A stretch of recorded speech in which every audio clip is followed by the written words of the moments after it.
Hi, I am Chef Maneet Chauhan and I am here cooking at the Royal Kitchen. What we are going to do today, you and me, we are going to unlock the secret of making the perfect biryani. Now, what is a biryani? Biryani is a rice casserole. You can make it with chicken, you can make it with lamb, you can make it with vegetables, you can make it with your favorite protein. What we are going to work on is a dum biryani. Now, dum means to steam, and this is one of my favorite biryanis because it is slowly cooked. The flavor of the marinade, of the meats, of the basmati rice, they marry together so well. So, let's get started. This recipe is divided into three parts. The first is making the marinade. Marinade is where the flavor is. The second part is cooking the rice. Now that is the trickiest part because you have to know till what degree you're going to be cooking the rice. And finally, assembling it together, which is the fun part. Let's start off with the marinade. This is a very, very simple marinade. We take some yogurt. Now this can be just regular plain yogurt. If you like Greek yogurt, that works well too. In this, we are going to add some deep fried onion puree. So, pretty much take some onions, yellow onions are just fine, slice them thinly, deep fry them till they are beautiful golden brown and blend it with a little bit of water. Making the perfect biryani tip number 1. You can get deep fried dried onions at ethnic stores. Just take 1 cup of it, 1 cup of water in it and boil it for 5 minutes. It's very important to rehydrate the dried deep fried onions before you use it in the recipe. After adding the deep fried onion paste, we are going to add some ginger and garlic puree. Now this is equal parts of ginger and garlic. Fresh ginger and garlic is of course the best, pureed with a little bit of water.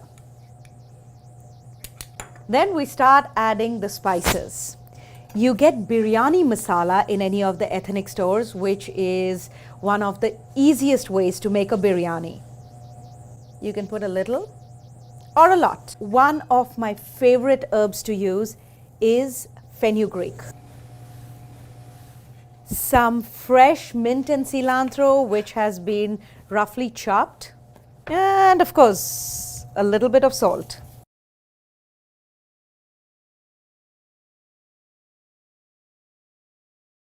So once this marinade is ready, now you are ready to marinate your meats. So you can go ahead and marinate some lamb with this marinade.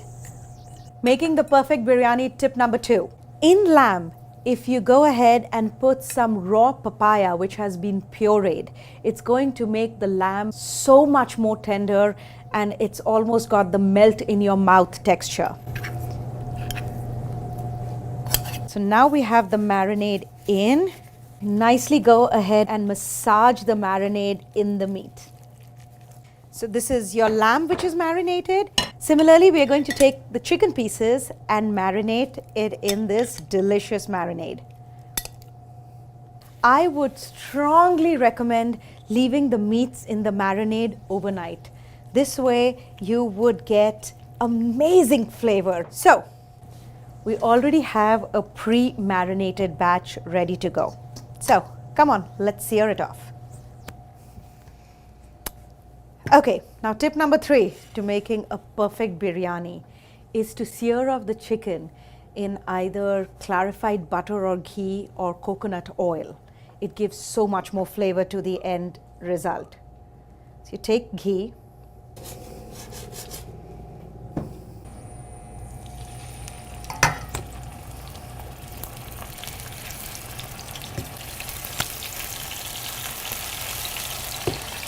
Now don't get rid of this marinade, you need it. So while the chicken is being seared off, we'll go ahead and start cooking the rice. Now we'll take some hot water. In this we are going to add some spices. These are whole spices. We have bay leaf, cinnamon, there's going to be cardamom and black peppercorns. Add a generous amount of salt. So now we are going to be adding some royal basmati. This basmati rice has already been rinsed till the water runs clear. So all the starches have been washed off and it's been soaked in water for at least 20 minutes. It's very important to remember that you will be cooking the rice till it's almost al dente. It has a bite, because the rest of the cooking will happen when we assemble it and seal the pot. Tip number 4 to be making the perfect biryani is to make sure that the rice is cooked only 3/4 of the way. If it's cooked completely, it'll be mush in the end result. So something which is different about making a biryani is that you do not have to have a set ratio for the water to the basmati rice. Just use plenty of water, because we are going to be draining the water and keeping the rice aside. Because there is so much of water, you can be generous with the seasoning that you add to this. So we are looking for this beautiful golden brown color. We are not looking at cooking the chicken through and through. We want it seared on both sides. Then the chicken is going to finish cooking in the entire pot when we assemble it in layers. When the chicken has been seared on both sides, we take the rest of the marinade and pour it over the chicken. We need to preserve this goodness, this deliciousness, which we are going to use when we will layer the basmati rice and the chicken. So now the rice is 3/4 cooked and we are going to drain it. Now we have the rice ready to be layered with the chicken. And now starts the most fun part about making a biryani. It's very important for you to select the right pot. The pot needs to have a tight fitting lid on top. So now we're going to start assembling it. A lot of people at times burn the biryani because they don't reduce the flame. It's very, very important to keep the flame really low. But in case you don't, we have come up with a foolproof way to make sure that the biryani doesn't burn. Making the perfect biryani, tip number 6, tomatoes.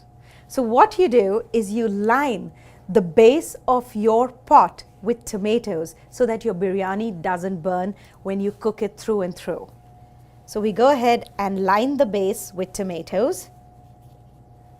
Now we are going to top off the tomatoes with the delicious chicken that we've already seared off.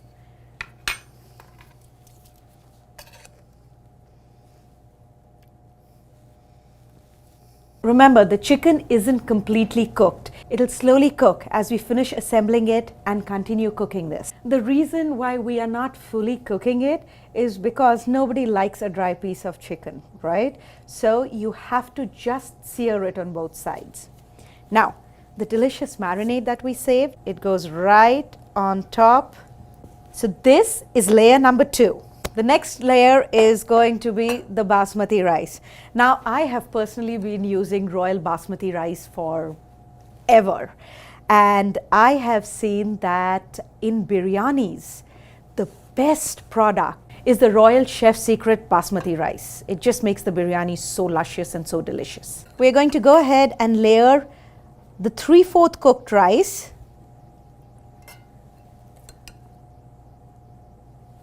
The trick is to completely cover the chicken. The chicken is going to continue cooking as it is sealed with the rice. Now, the one thing with biryani, the ratio of the rice to the meat is almost 1:1. You want to have the perfect bite. Now we're going to go ahead and start adding all the fun ingredients. A little bit of ghee. Then put some deep fried onions right on top. The deep fried onions adds a sweetness and a caramelly note to the entire biryani. Some fresh mint and cilantro chopped. And then tip number 7 to make a perfect biryani is saffron. So we take a little bit of saffron and soak it in milk and leave it for at least 20 minutes so that the milk gets the beautiful saffron color. Now, saffron does 2 things. It adds this wonderful aroma to the biryani and it also gives it the beautiful yellow color. So remember, you never need to add color to a biryani. You do have natural products which give you this beautiful golden hue. So we are done. Our biryani is layered. Now we seal this. The best way to seal biryani is to put a tight fitting lid on top. Tip number 8 to make the perfect biryani. Seal the pot with a little bit of dough. So you make some dough. This is also a traditional way of sealing pots. If you don't have time to make the dough, you can use some plastic wrap or some foil, but make sure that it is tightly sealed.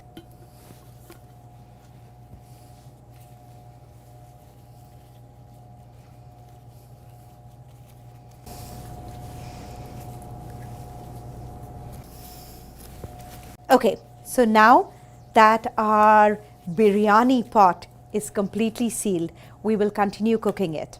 What I recommend is putting it in the oven at around 250 degrees for 20 minutes.